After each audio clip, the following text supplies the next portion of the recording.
ഞങ്ങളിലൊരിക്കലും ഒരു ഇമേജിനെ കുറിച്ച് കോൺഷ്യസ് ആവുന്നവരല്ല.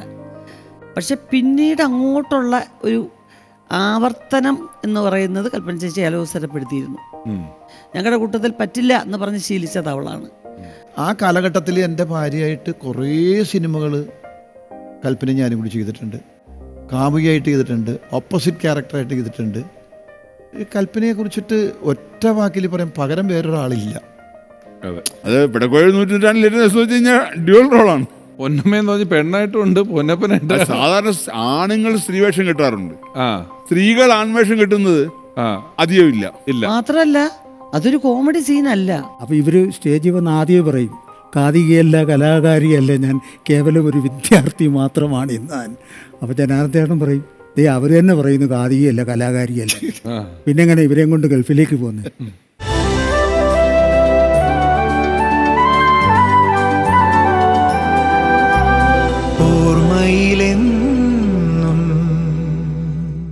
നമസ്കാരം. ഓർമ്മയിലെന്നും കൽപ്പന 3 ദശകങ്ങളിലധികം മലയാളം ഉൾപ്പെടെ 5ഓളം ഭാഷകളിൽ അഭിനയ സാന്നിധ്യമായി മാറിയ കൽപ്പന ചേച്ചി. നമുക്ക് പ്രിയപ്പെട്ട കൽപ്പന ചേച്ചിയെ കുറിച്ചുള്ള ഓർമ്മകളിൽ നിന്നും കൽപ്പന എന്ന പരമ്പര തുടരുന്നു. അമ്മയോടല്ലാതെ നിങ്ങൾ തമ്മിൽ അഭിനയത്തിന്റെ ഒരു മീറ്ററിങ്, അല്ലെങ്കിൽ അഭിനയത്തിന്റെ ഇന്ന ക്യാരക്ടർ, ഇന്ന സാധനം, ഞാൻ ഇന്ന ഒരു മീറ്റർ പിടിക്കുന്നു എന്നുള്ളൊരു ചർച്ചകളൊക്കെ വീട്ടിൽ നടത്താറുണ്ടല്ലോ? സിനിമ ചർച്ചയെ വീട്ടിൽ ചെയ്യാറില്ല. വീട്ടിൽ നിങ്ങൾ എന്താ ചെയ്യുന്നത്? അപ്പോ വീട്ടിൽ ഞങ്ങൾ എല്ലാരും കൂടെ ഒരുമിച്ച് കൂടുന്ന വളരെ അപൂർവം നിമിഷങ്ങളുണ്ട്. ഷൂട്ടിങ്ങിനിടെ നടന്ന കാര്യങ്ങൾ പറയും, ആ ചർച്ചകളൊക്കെ ഉണ്ടാവും. ഈ ക്യാരക്ടർ ഞാൻ ഇങ്ങനെ അഭിനയിച്ചപ്പോ അങ്ങനെയൊന്നും പറയില്ല. അക്കാഡമിക് ആയിട്ടില്ല, എന്റർടൈൻമെന്റ് മാത്രമേ ഉള്ളൂ. അതെന്റെ പിന്നെ പ്രിവ്യൂ ഇടുമ്പോ എല്ലാ പടവും പ്രിവ്യൂ ആണല്ലോ ഒന്ന് ഇടുന്നത് ചെന്നൈയിലുണ്ടാവല്ലോ. നമ്മള് പഴയ പോലെ നമ്മള് ഷോ ഇടുമല്ലോ. അതിന് കണ്ടിട്ട് വന്നാ പിന്നെ മിനിച്ചേച്ചിയുടെ വിമർശനത്തിന് വേണ്ടി എല്ലാരും ഇങ്ങനെ നമ്മള് കുത്തിയിരിക്കും. എന്റെ അടുത്ത് പറഞ്ഞ ഒരുമാതിരി നരച്ച പോലത്തെ ഡ്രസ്സേ നീ ഇടത്തുള്ളൂ, നീ തന്നെ സെലക്ട് ചെയ്തിട്ടുണ്ട്. അവര് വാങ്ങിച്ചിരുന്നല്ലേ ഇടാൻ പറ്റത്തുള്ളൂ. അവർ നമ്മൾ വരുന്നതിന് മുമ്പ് അവർ വാങ്ങിച്ചു വെച്ചിട്ടുണ്ട്. ഇവിടുന്ന് അങ്ങോട്ട് പോയി രാവിലെ ഒരു ഷൂട്ടിങ് കഴിഞ്ഞ് ഉച്ചയ്ക്ക് കഴിഞ്ഞ് 3ാമത്തെ ഷൂട്ടിങ്ങിന് പോവുക അങ്ങോട്ട്. അതിനിടയ്ക്ക് നോക്കിക്കൊണ്ടിരിക്കാൻ നേരമുണ്ട്. അവർ തരുന്ന ഇടും, നോക്കാം, ബ്ലൗസ് നോക്കി, ഇവിടെ ഇങ്ങനെ ഇരിക്കുന്നു, ഇവിടെ ഇങ്ങനെ ഇരിക്കുന്നു, എന്തോ ഇതിങ്ങനെ പറഞ്ഞുകൊണ്ടിരിക്കും. അപ്പോൾ നമ്മളിങ്ങനെ കേൾക്കണം, ഈ മുടി ഇങ്ങനെ കുളിപ്പീനല്ലേ പിന്നെ മാത്രമേ നിനക്കറിയാവോ, ഇത്രയും മുടി നീട്ടി വെച്ചിട്ടില്ലേ, ഇതിനെ ഇങ്ങനെ കെട്ടിയാലെന്തെങ്കിലും. അമ്മ മിണ്ടത്തേ ഇല്ല. കുറെ കഴിയുമ്പോൾ ഞാൻ പറയാം, അമ്മ മിണ്ടായിരിക്കാൻ പറയാം ഇവളുടെ അടുത്ത്. ഇവളാണ് ഡയറക്ടർ. ഇപ്പൊന്നും ആ ഡയറക്ടർ പറയുന്നത് കേൾക്കുന്നത്, നീന്റെ പോട്ടെ പാടുന്നു, പിന്നെ പൊടി പട്ടി, അങ്ങനെയുള്ള വിളിയാവും. അടുത്ത യുദ്ധത്തിലേക്കോ അമ്മ മക്കളെ മക്കളെ മക്കളെ വിട്ടേരെ. അതാണ് പ്രശ്നം. നമ്മളിപ്പോ പറഞ്ഞല്ലേ, ഞാനിപ്പം UDC പറഞ്ഞു അല്ലെ, ഇതൊക്കെ പറയുമ്പം വേറൊരു കാര്യമുള്ളത്, വേറൊരു പ്രൊഫൈലിന്റെ ഒരു ഏരിയ എന്ന് പറയുന്നത് ഈ സതി ലീലാവതി എന്നൊക്കെ പറയുന്ന പടത്തില് കമൽഹാസൻ സാറിന്റെ ഹീറോയിനാണ്. 2 പേരിൽ ഒരാളാണ്. കമൽ സാറിന്റെ അല്ല, കമൽ സാറിന്റെ ആണോ? സതി ലീലാവതി എന്ന് പറയുന്നത് 2 പെണ്ണുങ്ങളുടെ പേരാണ്. അതെ അതെ, അത് ഒന്ന് ഇതും. പക്ഷെ കമൽ സാറ് ഹീറോയുടെ കൂട്ടുകാരനായിട്ട് വരുക. അപ്പം നാത്തൂനെ എന്ന് വിളിക്കുന്ന പോലെ ആയത്. അതിന്റെ കന്നഡം 20 വർഷത്തിന് ശേഷം ഞാൻ അഭിനയിച്ചു. ആ സിനിമയുടെ തന്നെ ചെയ്തു. രാമ ഭാമ ശ്യാമ എന്നായിരുന്നു അതിന്റെ പേര്. അപ്പം ഭാമ എന്റെ പേരും ശ്യാമ എന്ന് പറയുന്നത് പിന്നെ കമൽ സാറിന്റെ പേരും. ഞങ്ങളുടെ 2 പേരുടെയും പേര് ടൈറ്റില്. രാം എന്ന് പറയുന്നത് ഹീറോ. അങ്ങനെ ആയിട്ട് 20. ഞാൻ അതുകൊണ്ട് സതിയിലില്ലാതെ എനിക്ക് കാണാൻ പറ്റില്ല ഇതുവരെ. ഈ വിശേഷങ്ങൾ മിനിച്ചേച്ചി പറയും. എടുത്ത സീൻ അതുപോലെ പറയാനറിയാം അവക്ക്. ഒരു ഡയലോഗ് പോലും തെറ്റാതെ പറയും. എല്ലാ കാര്യങ്ങളും നമുക്ക് ഷൂട്ടിംഗ് സ്പോട്ടിൽ നടന്നതിനെ അതൊരു വലിയ കഴിവാണ്. എനിക്കറിയാമോ അങ്ങനെ പറയാൻ. ഒരു മാറ്റവും ഇല്ലാതെ പറയും. ഒരു മാറ്റവും ഇല്ല. കഥ പറഞ്ഞ് ഫലിപ്പിക്കുന്നത്. ഇങ്ങനെ വന്നു, ഇങ്ങനെ നിസാർക്ക് നടന്നു വന്ന് അവിടെ ഇരുന്നപ്പം വേണുചേട്ടൻ ഷൂട്ടിങ്ങിൻ്റെ ഇടയ്ക്ക് ഇങ്ങനെ വന്നു. അതിങ്ങനെ അപ്പം നമ്മളിങ്ങനെ എല്ലാം ഇങ്ങനെ കാണാം. ആ ലൊക്കേഷനിൽ നടന്നൊക്കെ നമുക്ക് കാണാം. എന്നോട് തിരിച്ചു ചോദിക്കുമ്പോഴേ ആരൊക്കെ വന്നിരുന്നു അവിടെ?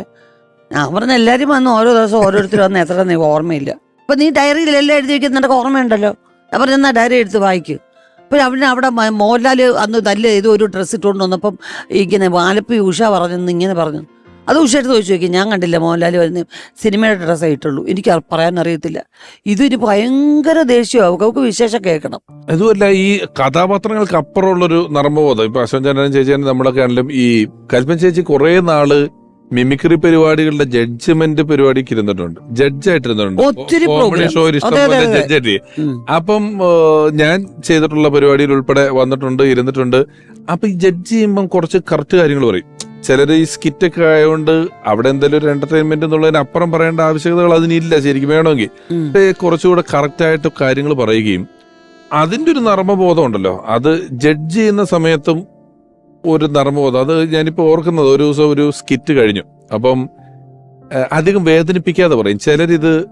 ഇത് ചെയ്യുന്ന ഒരാളാവുമ്പോ, ഇപ്പൊ നമുക്കൊക്കെ ആണെങ്കിലും ഇപ്പൊ അശോകൻ ചേട്ടൻ വന്നിരുന്നാലും നമ്മളിത് ചെയ്യുന്നതിന്റെ ബുദ്ധിമുട്ട് അറിയാവുന്ന, ഒരു സ്റ്റേജിൽ ഒരു സ്കിറ്റ് കളിക്കുന്നതിന്റെ ബുദ്ധിമുട്ട് അറിയാവുന്ന നമ്മൾ കളിച്ച ഒരാളെ ഇതായിട്ട് ചെയ്യൂല. അപ്പൊ ഒരുത്തർ ഇച്ചിരി ഉഴപ്പിയിട്ടൊക്കെ ചെറുതായിട്ട് പല പണിയൊക്കെ കാണിച്ചിട്ട് അവസാനം ഇവന്റെ സ്കിറ്റ് ഭേഷ പൊളിഞ്ഞു എന്ന് പറഞ്ഞാല് അടപടലമായിപ്പോയി. ക്യാമറാമാരുൾപ്പെടെ ആ ഫ്ലോറ് മരിച്ചു വിടുവലായിപ്പോയി. അത്ര നേരം ശരിയൊക്കെ നിർത്തിയിട്ട് കൽപ്പന ചേച്ചി ജഡ്ജ് ചെയ്യാൻ തുടങ്ങിയപ്പം ഇവരുടെ എന്റെ കുഞ്ഞെ 2 റൗണ്ടും കൂടെ കഴിഞ്ഞാൽ ഇതിന്റെ ഫൈനൽ അല്ലേ, നീ ഇപ്പൊ എക്സ് സങ്കല്പിച്ചോ, അവന്റെ പേര് അവനുണ്ട്, അതുകൊണ്ടാണ് ഞാൻ പറയുന്നതല്ലേ. അപ്പൊ എക്സ് നീ ഇത് 2 റൗണ്ട് കഴിഞ്ഞാൽ ഫൈനൽ അല്ലേ, നീ ഇപ്പൊ ഇങ്ങനെ ഉഴപ്പിയല്ലേ എങ്ങനെ ശരിയാവും, അതെന്താ ചെയ്യാവുന്നത്, അത് നിനക്ക് ഇങ്ങനെ ഉത്തരവാദിത്തമില്ല, നിങ്ങൾ ഇത്ര റൗണ്ട് എത്തിയില്ലേ, 10 ലക്ഷം രൂപയെ നിങ്ങൾ ഇത്ര അടുത്തെത്തിയിട്ട് നിങ്ങൾ ഇങ്ങനെ കുറെ നേരം പറയാം. അപ്പൊ ഇവൻ പെട്ടെന്ന് ഇവൻ ഇച്ചിരി കണ്ണൊക്കെ നിറഞ്ഞിട്ട് പോലെ, കാരണം ചേച്ചി സ്നേഹത്തോടെ അവരോട് കരയേണ്ട ആവശ്യമൊന്നുമില്ല. ഇവന് അവിടെ ഒരു ചെറിയ കൃഷി ഇറക്കി, ഇവനൊന്ന് കണ്ണ് നിറഞ്ഞാലൊക്കെ കാണിച്ചിട്ട് പറഞ്ഞു, ചേച്ചി ഞാൻ സ്കിറ്റ് പഠിച്ച സമയത്ത്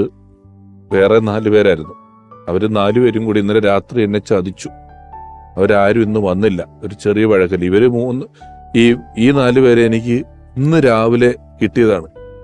ഇന്ന് രാവിലെ കിട്ടിയ 4 പേരെ വെച്ചിട്ടാണ് ഞാനിപ്പോ ഈ 1 മണിയാകുമ്പോഴത്തേക്ക് ഈ സ്കിറ്റ് ഇവിടെ അവതരിപ്പിച്ചത്. ചേച്ചി എന്നിട്ട് അവര് 4 നന്നായല്ലോ, നീ എങ്ങനെ ഇത്രയും മോശമായ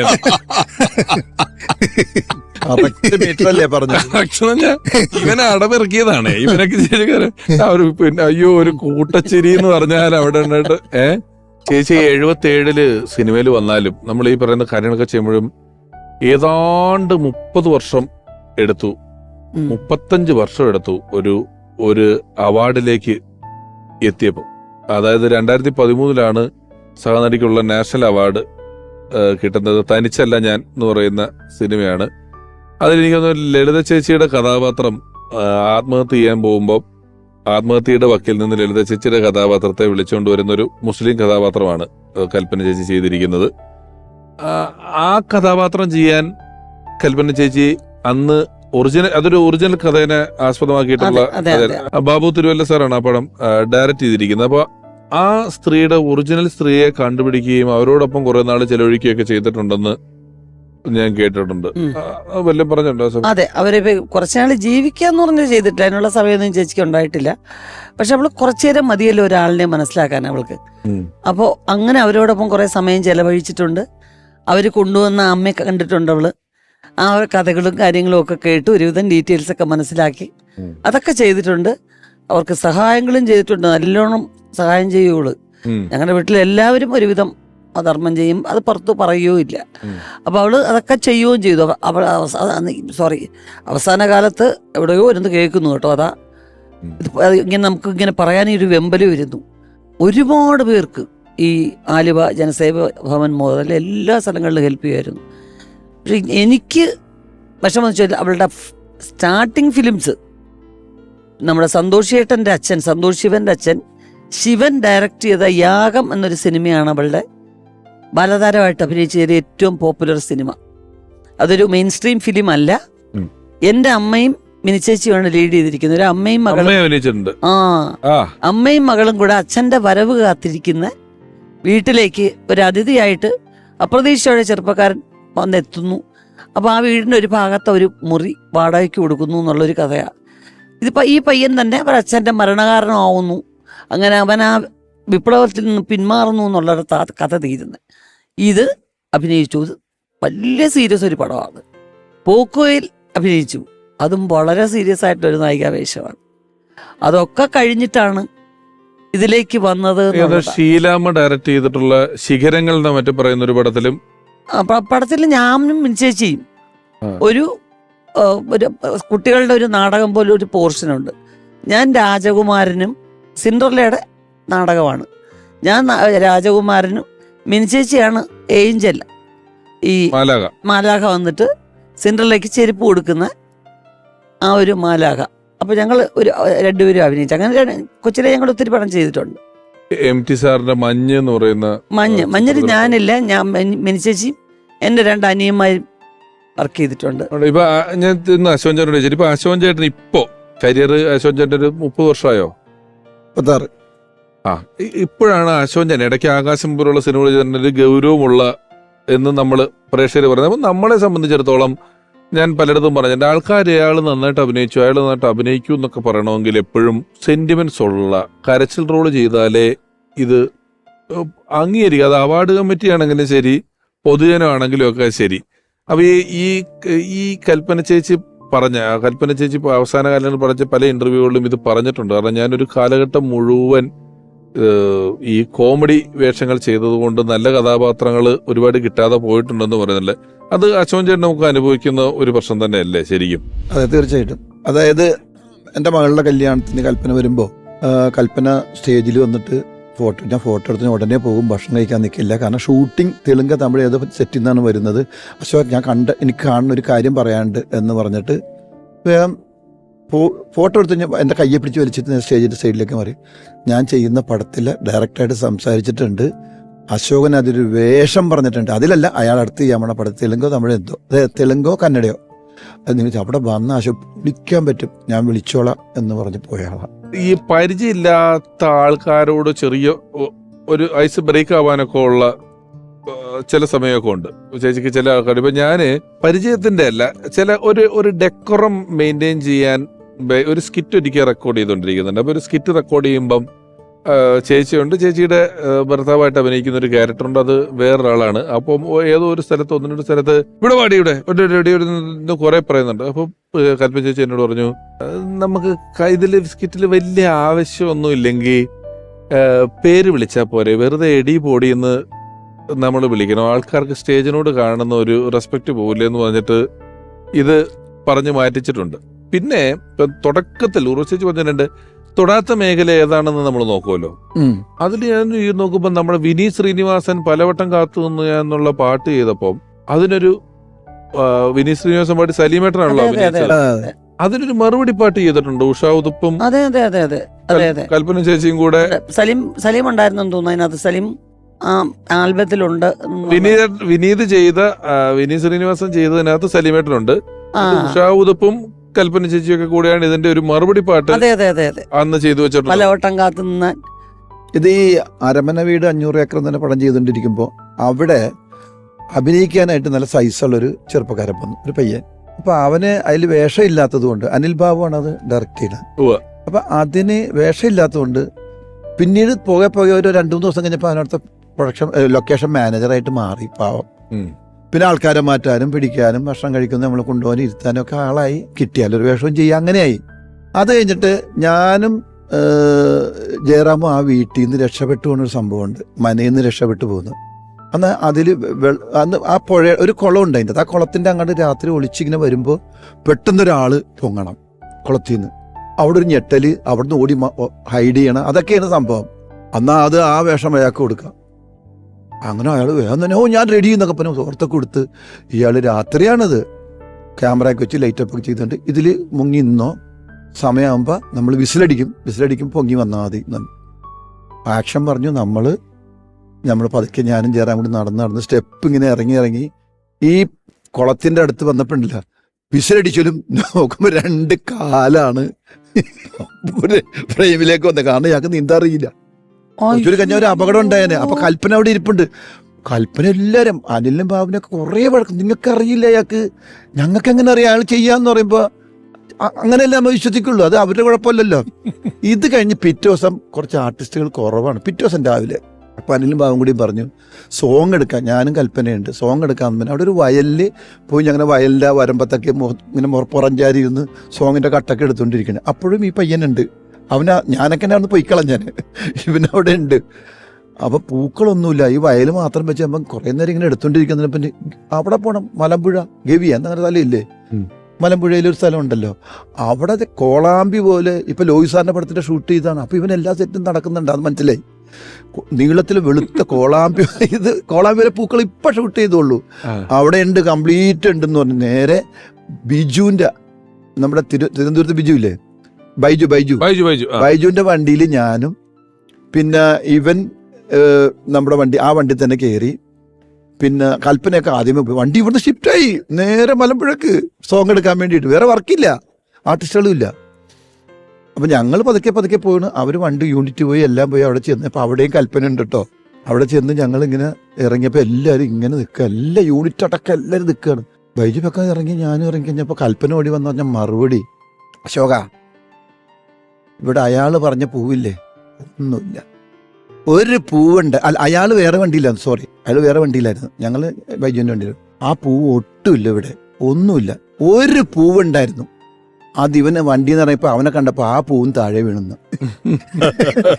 അത്ര ട്രാവൽ ചെയ്ത് വന്നതിന്റെ വിഷമം അങ്ങോട്ട് പോയി, കാരണം ചിരിച്ചു പോയി. ഹ്യൂമർ സെൻസ് എന്ന് പറഞ്ഞാലേ, ഈ നമുക്ക് ഇപ്പൊ ഹ്യൂമർ ചെയ്യുന്ന സ്ത്രീകൾ അല്ലെങ്കിൽ വനിതകളായിട്ടുള്ള ആർട്ടിസ്റ്റുകൾ താരതമ്യേന ഇനി വന്നൊരു കാലഘട്ടത്തിലൊക്കെ വലിയ കുറവുള്ളൊരു കാലഘട്ടത്തിലാണ് വന്നത്. പിന്നീട് ഒരുപാട് പേരുണ്ട് അത്തരത്തിൽ ഒരുപാട് നമ്മളെ ചിരിപ്പിച്ചിട്ടുള്ള ഒരു അഭിനേത്രി, പ്രിയപ്പെട്ട പൊന്നമ്മ ബാബു ഇപ്പോൾ കൽപ്പന ചേച്ചി ഓർക്കുന്നു. ഒരു മറക്കാൻ പറ്റാത്ത അനുഭവം എന്ന് പറയാൻ കൽപ്പനയോടൊപ്പം ഞാനിപ്പം അത്ഭുതം എന്നൊരു പടം ചെയ്തു. അതിനകത്ത് ഞാൻ ബിന്ദു പണിക്കര് കൽപ്പനയായിരുന്നു, അമ്പിളിച്ചേട്ടൻ്റെ ജോഡിയായിട്ടായിരുന്നു. അതിൽ ഭാര്യമാർ ഞാനും ബിന്ദും കാമുകിയായിട്ട് കൽപ്പനയായിരുന്നു. അങ്ങനെ ഒരു 40 ദിവസം ഞങ്ങളവിടെ മലമ്പുഴ കവ എന്ന് പറഞ്ഞ സ്ഥലത്ത് ഒരുമിച്ചെന്നും കാണുകയും സൗഹൃദങ്ങൾ പുതുക്കുകയും. ഞങ്ങൾ തമ്മിൽ സംസാരിച്ചാൽ ഏറ്റവും കൂടുതൽ സംസാരിക്കുന്നത് ഫാമിലിയെ പറ്റിയായിരിക്കും. അപ്പോഴൊക്കെ എൻ്റെ മക്കൾ പഠിച്ചുകൊണ്ടിരിക്കുകയാണ്, കൽപ്പനയുടെ മോളും പഠിച്ചുകൊണ്ടിരിക്കുകയാണ്. അപ്പോൾ കൽപ്പനയുടെ മോളെ പറ്റി പറയും, ഞാൻ എൻ്റെ മക്കളെ പറ്റി പറയും. അത് സത്യം പറഞ്ഞാൽ ആ ഒരു ലൊക്കേഷനും ആ ഒരു എന്താ പറയണേ ആ സ്നേഹമൊന്നും പെട്ടെന്ന് മറക്കാൻ പറ്റത്തില്ല. അതൊക്കെ ഒരു നല്ല നിമിഷങ്ങളായിരുന്നു. കൽപ്പന ഞാൻ വേറെ സ്ഥലത്ത് അല്ലെങ്കിൽ സിനിമയായിട്ട് ചെയ്യുന്നു, അല്ലെങ്കിൽ ഞാൻ എൻ്റെ വീട്ടിലിരിക്കുന്നു. കൽപ്പനയെ എവിടെയോ സിനിമയൊക്കെ ചെയ്തും അല്ലെങ്കിൽ കൽപ്പനയുടെ വീട്ടിലും ഒക്കെ സുഖമായിട്ട് ഇരിക്കാന്ന് ഓർക്കാനും ഒക്കെ എനിക്കിഷ്ടം. വളരെ കറക്റ്റ്. ഞാൻ നേരത്തെ പറഞ്ഞ ആ സ്ഥലം അതാണ്, മലമ്പുഴ ഇതാണ് കവാന്നൊരു സ്ഥലം. എപ്പോഴാണേലും നമ്മുടെ സെറ്റ് വർക്കിന് വന്നു കഴിഞ്ഞാൽ ആദ്യം ചോദിക്കുന്നത് ഭാര്യയുടെ കാര്യവും മക്കളുടെ കാര്യവും അതെ, ആ കാര്യങ്ങൾ ചോദിക്കുക. പിന്നെ ഇടയ്ക്ക് ഇപ്പോൾ നമ്മൾ പടം ഇടയ്ക്ക് കുറവാണ് എന്നറിയുമ്പോഴത്തേക്ക് പലപ്പോഴും നമ്മൾ വിളിക്കുകയോ അല്ലെങ്കിൽ യാദൃച്ഛമായിട്ട് കാണുകയോ ചെയ്ത് വളരെ രഹസ്യമായിട്ട് മാറ്റി വിളിച്ചിട്ട് പറയും, എന്തെങ്കിലും ബുദ്ധിമുട്ടുണ്ടെങ്കിൽ പറയണേ, ചോദിക്കാൻ മടിക്കരുത്. സത്യം. ജ്യോതിഷം വലിയ ഇഷ്ടമുള്ളൊരു സബ്ജക്റ്റാ. എന്നോട് പറയും, എൻ്റെ നമ്മൾ ഈ തുടങ്ങുവാണെങ്കിൽ ഒരു കാര്യം ചെയ്യണം, ചൊവ്വാഴ്ചയോ ശനിയാഴ്ചയോ തുടങ്ങണമെന്ന് പറയും. എന്താണെന്ന് എനിക്കറിയത്തില്ല, പലരും പറയാത്ത കാര്യം. പക്ഷെ കൽപ്പന പറഞ്ഞത് എനിക്ക് രാശി അതാണെന്ന് പറയും. ഈ കൃത്യമായിട്ട് ഇപ്പം ഒരാളിനെ കണ്ട ഏതാ നാള് എന്ന് ചോദിക്കും. അപ്പോൾ ഒരു നാള് പറഞ്ഞ ഉടനെ അതിങ്ങനെ ഒരുപാട് പേരെ ഇങ്ങനെ വർഷങ്ങളായിട്ട് ആ നാളുകളും കാര്യങ്ങളും എന്ന് പറയുമ്പം, ഈ 5 മക്കളെ പ്രസവിച്ച എൻ്റെ അമ്മ അരവൈദ്യനാ. കാരണം അന്നത്തെ കാലത്ത് ഒന്നിന് കരപ്പം വന്നാൽ അത് മറ്റേ അതിനും വരും, ഇതിന് മണ്ണനം വന്നാൽ അതും വരും. അപ്പോൾ ഇതിപ്പോൾ എല്ലാ മരുന്നും നമുക്ക് അറിയാം. അത് കുറച്ച് കുറച്ച് എടുത്താൽ മതി എന്ന് ഇപ്പം ചോദിച്ചാൽ ഒരു അമ്മയ്ക്ക് അറിയാം. ചോദിച്ചിട്ട് കറക്റ്റായിട്ട് നമ്മുടെ അടുത്ത് പറയും, ഇന്ന നാളാ തിരുവോണമാ, ഇയാൾ തിരുവോണമാ, അവർ തിരുവോണമാ, ഇതിന് തിരുവോണമാ, ഇവർക്ക് ഈ സ്വഭാവങ്ങൾ കാണും, ഇന്നതൊക്കെ പറ്റും. ഞാൻ വിചാരിക്കും വലിയ ഇഷ്ടമുള്ള സബ്ജക്റ്റാ, നല്ല ഓർമ്മയും അത് ഓർത്ത് വെക്കുകയും ചെയ്യും. ഡേറ്റ് ഓഫ് ബർത്ത് ഓർത്ത് വെച്ചിട്ട് ഇത് വെർഗോയാണോ, ഇത് ലിബ്രയാണോ, അങ്ങനെയാണോ ഇങ്ങനെയാണോ എല്ലാം ചോദിച്ചു. അത് വർഷങ്ങളായിട്ട് ചോദിച്ച് എല്ലാവരുടെയും ജാതകം അവളുടെ കയ്യിലുണ്ട്. കൃത്യം അത് മനസ്സിലാക്കുകയും ചെയ്യും. ഞാൻ എനിക്ക് ഇത്രയധികം ഇൻട്രസ്റ്റ് അങ്ങനെ വരും. പണ്ട് അവളുടെ ഡയറി മുഴുവൻ നോക്കിയാൽ നമുക്ക് കാണാൻ പറ്റുന്ന ഇതാണ്. ഓരോ നക്ഷത്രങ്ങളൊക്കെ ചേർന്ന് ഓരോ ജ്യോതിഷന്മാർ എഴുതിയതിൽ ഒക്കെ പഠിക്കാൻ ഇഷ്ടമുള്ള കാര്യങ്ങൾ എഴുതി ഒരു ബുക്കിനകത്തേക്കും. അവൾ പോയതിന് ശേഷവും നമ്മളതൊക്കെ എടുത്തു വെച്ച് നോക്കുമ്പോൾ നമുക്ക് മനസ്സിലാക്കുന്ന അതാണ്. ഇന്ന ഒരു നക്ഷത്രത്തിൽ ഒരു കുഞ്ഞ് ജനിച്ചാൽ അത് ജനിച്ചതാ ഈ പ്രായം വരെയൊക്കെ ഒത്തിരി പ്രശ്നം കാണും. അമ്മയ്ക്ക് നന്നായിട്ട് അറിയാം അത്യാവശ്യം. അത് അമ്മയുടെ അല്ലേമ്മ അങ്ങനെ ആവുമായിരിക്കും അല്ലേമ്മ എന്ന് ചോദിക്കും. അവരുടെ ഡിസ്കഷനിലൊരു പ്രധാന ഭാഗമാണ്. അല്ല, ഇപ്പോ പൊന്നമ്മ ബാബു ചേച്ചി പറഞ്ഞൊരു കാര്യമുണ്ട്, നമുക്ക് അവരെ എവിടെയോ വേറൊരു സ്ഥലത്ത് ഇപ്പോഴും സിനിമയിലൊക്കെ ഉണ്ട് എന്ന് ഒന്ന് ഇങ്ങനെയുള്ള ആളുകളുടെ ഒരു പെട്ടെന്നുള്ള വിയോഗം എന്ന് പറയുന്നത് ആ 2 ദിവസത്തെ വാർത്തയൊക്കെ കഴിഞ്ഞാലും ഇവരങ്ങനെ ഒരു വിസ്മൃതിയിലേക്ക് പോകുന്നില്ല. ഇവർ ചെയ്ത കാര്യങ്ങൾ ഇങ്ങനെ വന്നുകൊണ്ടിരിക്കുകയാണല്ലോ. നമ്മൾ ചാനൽ മാറ്റുമ്പം ഇവരെ കാണും, അല്ലെങ്കിൽ സിനിമ കാണും, അല്ലെങ്കിൽ ഇന്നിപ്പോൾ നമ്മൾ ഈ പരിപാടി ചെയ്യുമ്പോൾ ഇവരെ നമ്മൾ വീണ്ടും ഓർക്കും. അങ്ങനെ ഉള്ളത് കൊണ്ട് നമ്മൾ പലതവണ വീണ്ടും വീണ്ടും ഓർക്കുകയും ഒരു വലിയ വിഭാഗം കഴിഞ്ഞൊരു 15 വർഷത്തെ നഷ്ടങ്ങൾ എന്ന് പറയുന്നത് വലിയ നഷ്ടമാണ്. എന്റെയൊക്കെ ബാച്ചിൽപ്പെട്ട ആളുകൾ കണ്ടു വളർന്ന സിനിമകളിലുള്ള ഒരു വലിയ പലപ്പോഴും പറയില്ല സിനിമയില് ഇതിന് പകരം വെക്കാൻ ആളില്ല എന്ന് പറയില്ല പല ആൾക്കാരും. പക്ഷെ സിനിമ വീണ്ടും മുന്നോട്ട് പോകും. കാലങ്ങൾ കടന്നു പോകുമ്പോൾ മുന്നോട്ട് പോകും. പണ്ട് സത്യമാഷ് പോയപ്പം സത്യമാഷ് അഭിനയ ചക്രവർത്തി, സത്യമാഷ്ക്ക് പകരം ആരുണ്ട്? കാലങ്ങൾ അങ്ങനെ പോകും. പക്ഷെ എങ്കിലും സിനിമയുടെ ഏറ്റവും വലിയ ഗുണം എന്ന് പറഞ്ഞാൽ ഇവര് കാലാതീതമായി ജീവിക്കുന്നു എന്നുള്ളതാണ്. അതാണ് സിനിമ ആർട്ടിസ്റ്റുകൾക്ക് മരണമില്ല. അവർ മരിച്ചതായിട്ട് നമുക്ക് തോന്നുന്നില്ല. മഹസാർ പറഞ്ഞൊരു വലിയ കാര്യമാണ്. മഹസാർ പറഞ്ഞു ഞാൻ സിനിമ കാണാറില്ല എന്ന് വീട്ടില്. കാര്യം ഞാൻ കാണുമ്പോൾ ഓൺ ചെയ്യുമ്പോൾ കാണുന്നവരെല്ലാം ആരും ഇന്നില്ല. അദ്ദേഹം പറഞ്ഞത് ശ്മശാനത്തിലിരുന്ന് സിനിമ കാണുന്ന പോലെ തോന്നുന്നു പറഞ്ഞു. അതങ്ങനെ തോന്നും. പ്രായം എല്ലാരും കൂടെ അഭിനയിച്ച ആരും ഇന്നില്ല. അപ്പൊ ഓരോന്ന് കാണുമ്പോ അതുകൊണ്ട് കാണാതിരിക്കുക. അപ്പൊ കാണുമ്പോ ഇവരൊക്കെ ഓർമ്മകൾ ഇങ്ങനെ ഉള്ളിലോട്ട് കയറി വരികയല്ലേ. അപ്പൊ നമുക്ക് എപ്പോഴും ഇപ്പൊ ഞാൻ ഉർവശി തന്നെ ഇപ്പൊ ഉർവശി ചെയ്യുന്ന ഒരു സിനിമ കാണുമ്പോൾ കൽപ്പനയെ കാണുമ്പോൾ കൽപ്പനയുടെ കൊച്ചിലേ തൊട്ടുള്ള ഓർമ്മകളായിരിക്കും മനസ്സിലേക്ക് വരുന്നത്. അത് എല്ലാവർക്കും ഒരു സഹോദരി എന്നുള്ളത് എനിക്ക് മാത്രമല്ല ഞാൻ പറഞ്ഞു. സുഹൃത്തായാലും ശരി, ബന്ധുക്കളായാലും ശരി. ഇപ്പൊ ഞാൻ പറഞ്ഞു ഇപ്പം കൽപ്പനയെ പറ്റി പറയുമ്പോൾ എന്റെ മനസ്സിൽ ആദ്യം ഓടി വന്ന ശ്രീകണ്ഠേശ്വരത്ത് ആ ചെറിയ വഴിക്കകത്ത് ഇവർ താമസിക്കുന്ന സ്ഥലവും അവിടെ വന്നിട്ടുള്ള ബിബിച്ചേട്ടനോട് വന്നിട്ടുള്ള ഇതും പിള്ളേർ കൊച്ചിലെ കാണുന്ന അന്നോട്ട് ഉള്ള ഓർമ്മകളാണ് നമ്മുടെ മനസ്സിലുള്ളത്. അതായത് എനിക്കൊരിക്കലും അവൾ പോയി എന്ന് എനിക്ക് വിശ്വസിക്കാൻ പറ്റില്ല. കാരണം എൻ്റെ ഓർമ്മകളെല്ലാം അവളുമായിട്ടുള്ള വളർച്ചയാണ് എൻ്റെ ബാല്യം. അവിടെ എല്ലാവരും ഇവളെ എല്ലാവർക്കും അറിയാം. സ്കൂളിലൊക്കെ ഇവളുടെ പേരിലാണ് ഞങ്ങളൊക്കെ ആ പരിഗണനയിലാണ് ജീവിക്കുന്നത്. പിന്നെ ഇപ്പൊ ഒരു ചേച്ചി ഒരു ലൊക്കേഷനിൽ പോയാലും ഇപ്പൊ ഒരു ഉദാഹരണം പറയാം, എന്റെ സഹോദരങ്ങളൊന്നും ഈ മേഖലയിലല്ല, ആർക്കും അറിയില്ല. അപ്പോൾ അവരെ പറ്റി ഒരാൾ ചോദിക്കണമെങ്കിൽ എന്തെങ്കിലും പരിചയമൊക്കെ അല്ലാത്തവരങ്ങനെ ചോദിക്കില്ല. എന്നോട് കാണുമ്പോൾ ചിലപ്പോൾ ധർമ്മജൻ എവിടെയെന്ന് ചോദിക്കും, അല്ല മറ്റൊരാൾ എവിടെയെന്ന് ചോദിക്കും. പക്ഷെ നിങ്ങൾ എല്ലാവരും സിനിമയിലുള്ളവരായതുകൊണ്ട് നിങ്ങൾ എവിടെ പോയാലും മറ്റ് രണ്ടുപേരെ കുറിച്ചുള്ള ഒരു ചോദ്യം മാൻഡേറ്ററി ആണ്. ഇത് സിനിമയിൽ വന്നതിന് ശേഷം ഉള്ള കാര്യം പറയാണ് രമേശ്. ഞാൻ പറയുന്നത് ട്രിവാൻഡ്രത്ത് അതിന് മുൻപേ ചോദിക്കും ഞങ്ങൾ ആരെ കണ്ടാലും, കൽപ്പന എവിടെയുള്ള വലിയ ക്ലാസ്സിലെ ചേച്ചിമാര് വെയിറ്റ് ചെയ്യും സ്കൂൾ വിട്ടിട്ട് ഇവിടെ മത്സരിച്ച് വീട്ടിൽ കൊണ്ടുപോകാൻ, മിമിക്രി മോണോ ആക്ടിങ് കാണിക്കാൻ. കൽപ്പന ഇന്ന് എന്റെ വീട്ടിൽ പോവാ കൽപ്പന, കഴിഞ്ഞ ആഴ്ചയും പറഞ്ഞു കൽപ്പന നാളെ വരാമെന്ന്. അച്ഛൻ്റെ അടികൊള്ളണം. Home delivery. കൽപ്പനയ്ക്ക് ഏറ്റവും വലിയ ഗുണം ഇൻഹിബിഷൻസ് ഇല്ലാത്ത ആളാ. എന്ത് കാര്യവും അയ്യോ പറഞ്ഞിട്ടാണോ അബദ്ധമായോ പറഞ്ഞത് മണ്ടത്തരായോ. ദിവസവും വൈകുന്നേരം വെളിയിറങ്ങി, സ്കൂളില്ലാത്ത ദിവസം വെളിയിറങ്ങി വാച്ച് കെട്ടിക്കൊണ്ടുപോകും. അപ്പൊ അമ്മയ്ക്കും അച്ഛനുമേ വാച്ചുള്ളൂ, ഞങ്ങൾക്കൊന്നും വാച്ചില്ല. അപ്പൊ അമ്മ രാവിലെ പോകുമ്പോ ഒരു വാച്ച് എടുത്തു കൊണ്ടുപോകും ആകാശവാണിയിൽ. അച്ഛൻ വെളിയിൽ പോകുമ്പോ ഒരു വാച്ച് എടുക്കും. ഞങ്ങൾക്ക് വാച്ചില്ലല്ലോ. അവൻ വന്ന് ക്ലോക്കൊന്നും വീട്ടിലില്ല. വെളിയിലിറങ്ങി ഒന്ന് നിൽക്കും വൈകുന്നേരം. എനിക്കൊരു ഷടി മാത്രമേ ഉള്ളൂ. മിനിച്ചേച്ചിക്ക് ഒരു കൊച്ചു പെറ്റിക്കോടും. അവിടെ നിന്ന് പോകുന്ന ആൻറ്റി എടുത്ത് ആൻറ്റി മണി എത്രയായി എന്ന് ചോദിക്കും. 4 മണി. തൊട്ട് പറയാം ഈ ആൻറ്റി ഇങ്ങനെ പോകുന്നതിൻ്റെ ഇവിടെ ഒരു ആൻറ്റി വരുന്നുണ്ട്. ഈ ആൻറ്റി ഇങ്ങോട്ട് പോയി ഇവർ വന്ന് റീച്ച് ആയണേ. ആൻറ്റി മണി എത്ര? ഇവർക്കൊക്കെ അറിയാം, അവരെവിടുന്നേ കേട്ടോണ്ട് വരിക സ്ഥിരം. 4:01. വീണ്ടും അടുത്ത ആംഗിൾ വരും. മമ്മ മണി എത്രയായി? ഇതെല്ലാവർക്കും അറിയാം. ഒരു ദിവസം ഞങ്ങളെ കണ്ടില്ലെങ്കിൽ ഇവിടെ വന്ന് അമ്മണി പിള്ളേരെവിടെ പോയി, മണി ചോദിക്കാൻ ആളിനെ കണ്ടില്ല ചേച്ചി, വന്നില്ല, സ്കൂളിൽ വന്നില്ല, അല്ലെങ്കിൽ അതാണ്ട് അമ്മയുടെ അങ്ങോട്ട് പോയി, ഞാൻ ഇപ്പം അങ്ങോട്ട് പോകും. ഇതൊരു ഫേമസ് ആയിരുന്നു. എന്നെ കണ്ടില്ലെങ്കിൽ അവരൊക്കെ ചോദിക്കും കുമസൻ ഇവിടെ പോയി, വക്കീൽ മാത്രമേ ഉള്ളല്ലോ എന്ന് പറയും. ഇനി ചേച്ചി കണ്ടില്ലെങ്കിൽ എന്നോട് ചോദിക്കും വക്കീലേടെ മോളെ, വക്കീലെ അമ്മച്ചിയുടെ വീട്ടിൽ പോയി. അപ്പം എൻ്റെ ആ ബാല്യം, എൻ്റെ മാനറിസംസും അങ്ങനെ എല്ലാം അവള് വഴി ഉള്ളതാണ്. പിന്നെ നമ്മൾ ജീവിതത്തിന്റെ വഴി തിരിഞ്ഞല്ലേ പറ്റൂ അങ്ങോട്ടും ആയപ്പോഴും. മാനറിസംസ് എന്ന് പറയുമ്പോൾ സിനിമയിൽ ഞാൻ വന്നതിന് ശേഷം പറയും, മിനിച്ചേച്ചി കുറെ താമസിച്ച് ചെയ്ത ക്യാരക്ടേഴ്സിന് എന്നെ ഇമിറ്റേറ്റ് ചെയ്യാന്ന് ചില വീട്ടികൾ പറയും. അവളെപ്പോലെ ചെയ്യുന്നു എന്ന്. അവളെപ്പോലെ ഞാനാ ചെയ്യുന്നത്, അതിവർക്കറിയില്ലല്ലോ. അല്ലാതെ എനിക്ക് അഭിനയിക്കാൻ ഒരു കഴിവുമില്ല. ഞാൻ ഒരു സ്റ്റേജും കയറിയിട്ടില്ല. സ്റ്റേജിൽ കയറി 3 പേരെ കൊണ്ട് നിർത്തിയ മിനിച്ചേച്ചി അപ്പോഴേ പറയും ടീച്ചർ ആൻറ്റി വേണ്ട, എവിടെ ബോധം കെട്ട് വീഴും അവിടെ എന്ന് പറയും.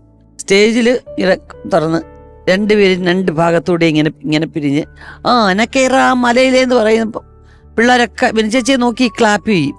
എല്ലാവർക്കും ഭയങ്കര ഫേമസ് അല്ലേ കുറെ ഇവിടെ. പക്ഷെ നിങ്ങൾ സ്റ്റേജിൽ കയറില്ലെന്ന് പറഞ്ഞാൽ 3 പേര് ഒന്നിച്ചുള്ള ഡാൻസ് ഫോട്ടോസ് അതൊക്കെ ഞങ്ങൾ ആർട്ടിസ്റ്റ് ആയതിനു ശേഷമാണ് രമേശ്. ഞാൻ പറഞ്ഞ ഞങ്ങളുടെ ബാല്യകാലമാണ്. ആ സമയത്ത് കയറ്റി കൊണ്ട് നിർത്തിയ ഉടനെ തന്നെ. കാരണം രാധാ ആന്റിയുടെ വീട്ടില്, ടീച്ചർ ആന്റിയുടെ വീട്ടില് അവരുടെ ചേച്ചി അമ്മയുടെ കൂട്ടുകാരിയാ. വീട്ടിൽ ഈ പറഞ്ഞതുപോലെ കളർ ജ്യൂസും ബിസ്ക്കറ്റൊക്കെ വെച്ച് പിള്ളേരെ പഠിപ്പുകാരെ വെക്കുന്ന പോലെ വെക്കും. മര്യാദയ്ക്ക് എന്നും വരാൻ ട്യൂഷന് വരാൻ വേണ്ടി. ഇതെല്ലാം ചെന്ന ഉടനെ ആദ്യം ഇതാ പറക്കി തിന്നുന്നു, പിന്നെ അടുത്തത് രണ്ടാമത് കൊണ്ടുവന്ന് വെക്കും. എൻ്റെ ശ്രദ്ധ മുഴുവൻ അതിലാണ്. അത് കഴിക്കാനാ ഞാൻ പോയെ. ക്ലാപ്പ് ചെയ്താൽ ഉടൻ തന്നെ അയ്യോ ചേച്ചി എനിക്ക് ദേഹം വല്ലാതെ വരുന്നു എന്ന് പറയുന്നു, താഴെ വീഴും. ടീച്ചർ വരുന്നു, എന്നെ എടുത്തു കഴിഞ്ഞാൽ 3 പേരുമുള്ള സ്റ്റെപ്പുകളെ കൂടുതലുള്ളൂ. എന്നാ അവർ രണ്ടുപേരും അഡ്ജസ്റ്റ് ചെയ്തേ അറിയത്തില്ല. അങ്ങനെ നേരെ അകത്ത് കൊണ്ടുപോകും. ഡാൻസ് ചെയ്യാൻ പറ്റാത്തതിൻ്റെ ദേഷ്യം മുഴുവൻ എന്നെ അടിക്കുന്നുള്ളൂ ഒക്കെ ചെയ്യും എൻ്റെ കൂടെ. പിന്നെ പറയും ഇവളുടെ കൂടെ ഞാൻ നിൽക്കത്തില്ല എന്നുള്ളത്. അപ്പോൾ ഒരു കലാപരിപാടിക്ക് പോയാലും സ്റ്റേജ് കാണുമ്പോൾ എനിക്ക് അവളുടെ ഓർമ്മ വരും. നമ്മുടെ ഒരു ധൈര്യത്തിന്റെ ഭാഗം. അത് ഞാൻ നേരത്തെ പറഞ്ഞില്ല, ഇവരെ മറന്ന് ജീവിക്കുക എന്ന് പറയുന്നത് മലയാളിക്ക് പ്രായോഗികമല്ല. അത് നമ്മൾ മലയാളിയായിട്ടാണ് ജനിക്കുന്നത്, ജീവിക്കുന്നതെങ്കിൽ ഏതൊക്കെയോ സ്ഥലങ്ങളിൽ ഇവർ പോപ്പപ്പ് ചെയ്ത് വരും. നമുക്ക് ഈ ബോധ്യങ്ങൾ, ഇത് ഇങ്ങനെ സംഭവിച്ചു, ഇന്നതാണ്, ഇന്നത് ലോകത്ത് നടന്നു കഴിഞ്ഞു എന്ന ഉത്തമ ബോധ്യം കൊണ്ട് നമ്മൾ അതിനെ പാസ് ചെയ്ത് മുന്നോട്ട് പോകാന്നുള്ളതിനപ്പുറം മറന്നു ജീവിക്കുക എന്നുള്ളത് വലിയ പാടാണ്. കൽപ്പന ചേച്ചിയെ പറ്റി ഒരുപാട് സിനിമകൾ നമുക്ക് സമ്മാനിച്ചിട്ടുള്ള പ്രിയപ്പെട്ട TS സുരേഷ് ബാബു സാർ പറയും. കൽപ്പന എൻ്റെ ഒരു ചിത്രത്തിലേ അഭിനയിച്ചിട്ടുള്ളൂ, ഉപ്പുണ്ട പ്രദേശത്തിൽ. അതിൽ ആക്ച്വൽ ഹീറോയിൻ എന്ന് തന്നെ പറയാം. അതിൽ 5 നായകന്മാരാണ്. അത് രാജ്ചാൻ, ക്യാപ്റ്റൻ രാജുവിൻ്റെ വൈഫായിട്ടാണ് അഭിനയിച്ചത്. സീരിയസും കോമഡിയും സെന്റിമെന്റ്സും എല്ലാം കലർന്നൊരു വേഷമായിരുന്നു. അത് വളരെ ഗംഭീരമായിട്ട് അവർ അഭിനയിച്ചു. കുടുംബപരമായിട്ട് ഞാനും കൽപ്പനയുടെ കുടുംബമായിട്ട് നല്ല ബന്ധമുണ്ട്. അതായത് ചവറച്ചേട്ടൻ VP, അദ്ദേഹമായിട്ട് ഞാൻ വർക്ക് ചെയ്യാൻ പറ്റിയിട്ടുണ്ട്. കൽപ്പനയുടെ അമ്മയായിട്ട് ഞാൻ വർക്ക് ചെയ്തിട്ടുണ്ട്. അതുപോലെ തന്നെ കലാരഞ്ജിനി, ഉർവശി, എല്ലാവരും അവരുടെ ബ്രദേഴ്സൊക്കെ ആയിട്ട് എനിക്ക് വർക്ക് ചെയ്യാനുള്ള ഒരു അവസരങ്ങൾ ഉണ്ടായിട്ടുണ്ട്.